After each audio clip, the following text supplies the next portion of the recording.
In this video, I'm going to go over all the VR games that I played this year and give some thoughts on each game, then towards the end I'll reveal my top 3 VR games of 2022. This isn't going to be every game that released because some stuff I just wasn't that interested in, so if you think I've missed some games, maybe leave your recommendations in a comment below. I'd also love to hear what your top 3 VR games are from the past year. In release date order, we'll start with Hitman 3, which got PC VR support in January. Unfortunately, the VR support is lacking, missing some basic features like room scale, and the hands don't line up with the motion controls. This causes your hands to wobble around and makes aiming with guns difficult. I made a separate video going over all these things, going into detail on what I thought needed improving. I even contacted the developers with a link to the video. I had multiple people with large Twitter accounts retweet the video to them, and they haven't fixed anything after almost a year, which is pretty disappointing. It isn't all bad though. Despite its issues, just being in these rich, vibrant environments is great, and I've played through most of the first game and slowly working my way through the other two when I get the chance. I just wish it didn't fall apart when you actually try to do anything in the game. Wanderer is a time-travelling VR adventure puzzle game that also released in January. This game looks great. It's a good length at over 10 hours with a story. You have to travel through space and time to different iconic time and locations, like on the moon, ancient Aztec and Tesla's power station, as well as a bunch of others. You need to go to these different time periods and solve puzzles, but you need objects from other areas, so you're going backwards and forwards, grabbing different objects, gradually making your way through the game.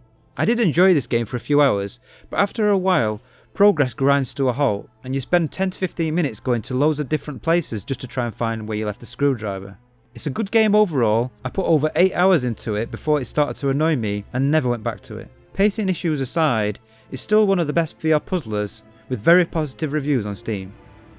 Warplanes Battles Over Pacific is a World War II cockpit flight shooter that released in March. This game looks surprisingly good for a game that's built for the Quest, and it uses motion controls where you have to use your hands to physically grab the in-game flight stick and throttle. It's not bad, but I feel like the first game worked better. It was based in World War I with open cockpits, and you had to grab the machine gun and aim it at the front, use a flare gun, and manually grab and drop bombs out of the plane. The second game feels more like a standard flight sim, and there are other options on PC that are ultimately better. Mare released in April. This is a very simple VR game, but also very beautiful. You don't actually have full control of the little character in this game. You play as a mechanical bird, and you have to teleport from perch to perch and direct the little girl where you want her to go. I did still enjoy it, but it's a more chilled, relaxed VR game, and it goes quite dark in tone in places. I think you'll know by looking at this if it's your sort of thing or not. It is short at 2 hours long, so maybe pick it up on a sale. Tentacular is a physics-based VR game where you control a giant squid. It's got a variety of different stuff to do, like destroying things with a slingshot, stacking stuff, and creating structures with certain pieces. I enjoyed it at first, but some of the things you have to do are actually quite tricky. You have to really engineer stuff to get through the levels. The fact that you play as a squid means just picking up and putting things on top of each other can be challenging, which I know was the point, but I found myself getting frustrated when all I wanted to do was just build the structures without the floppy squid arms getting in the way. Vox Machina got its full release in May and a full-length single-player campaign with a story. The mech parts are great, but they have some terrible bits where you're out of the mech on foot inside a headquarters where you have to talk to people and it's just not good. Luckily, they did add an update since I played it which lets you skip those parts, which I actually only just found out about, so now I can go back and finish the game. If you like mech games and want one in VR, this is the best with respectable graphics, excellent controls that really make use of motion controls as well as various multiplayer and co-op game modes. The Last Clockwinder released in June. This is a pure puzzler with some story told mostly through audio recordings. You have to create clones of yourself to create a work line to restore life to an ancient tree. I didn't actually play this game until recently, but I'm glad I did because it's very creative, it's a very polished experience with no jank, and it's an essential VR game for puzzle game lovers. Green Hell VR also released in June on PC, and is a VR port of the beloved survival game.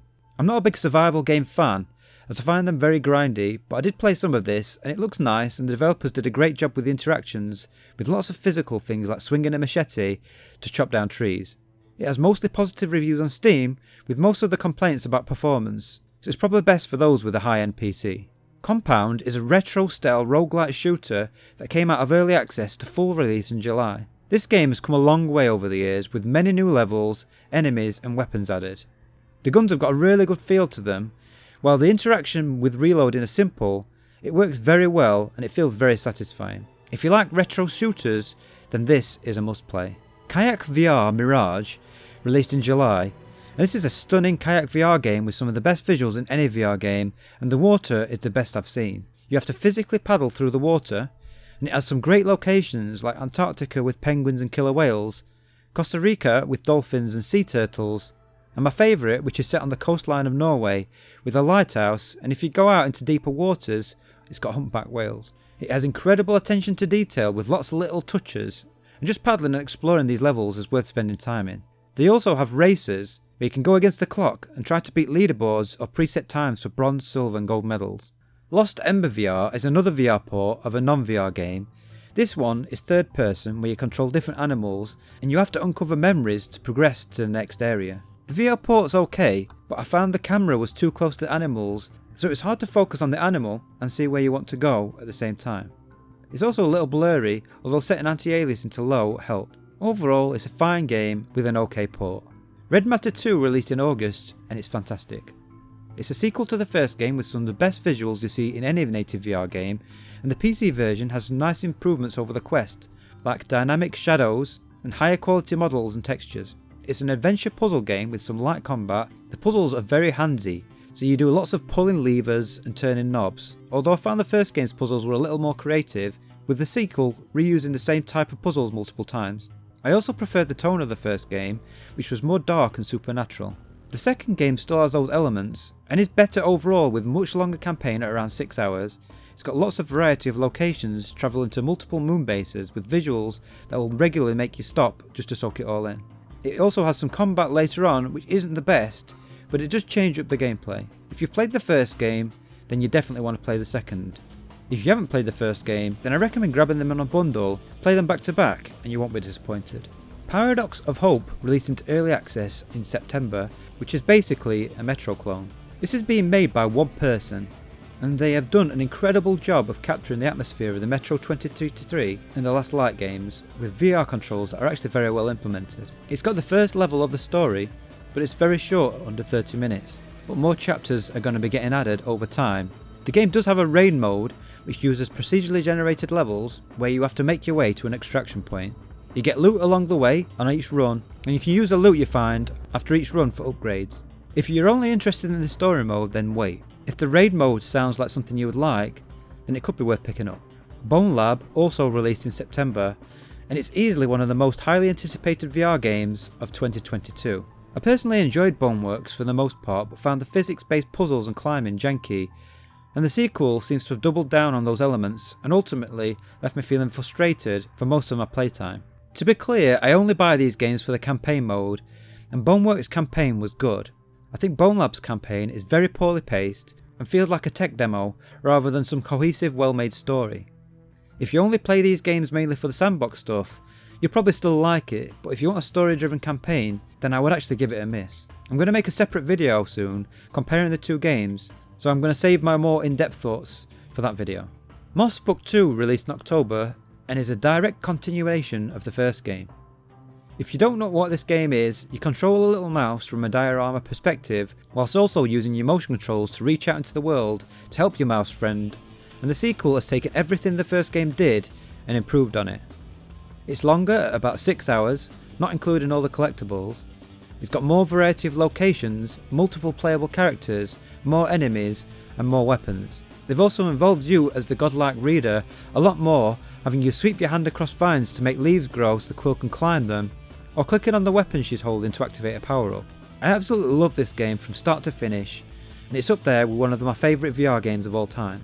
Lon released in November, which is a physics-based shooter with some melee combat similar in concept to Bone Lab, but set in a futuristic cyberpunk-inspired universe. It's made by a very small 3-person development team, and unfortunately it does show with a very low budget indie feel, and even after multiple patches I ran into bugs, like my hands stretching away from my body on multiple occasions. I'll personally leave this one in the oven for a bit longer before trying it again, but I can't help feel that the game was over ambitious for such a small team, and they would have been better off reducing the scope so it was a more condensed experience that could have done really well.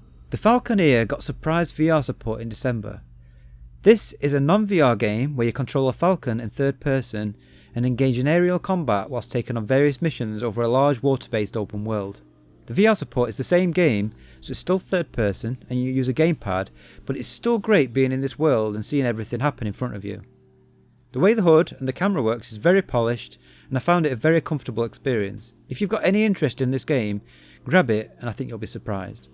The last game of 2022 is Hubris. This is a sci-fi VR adventure game with climbing, platforming and shooting. It's visually stunning, with a really cool, almost Halo looking alien planet.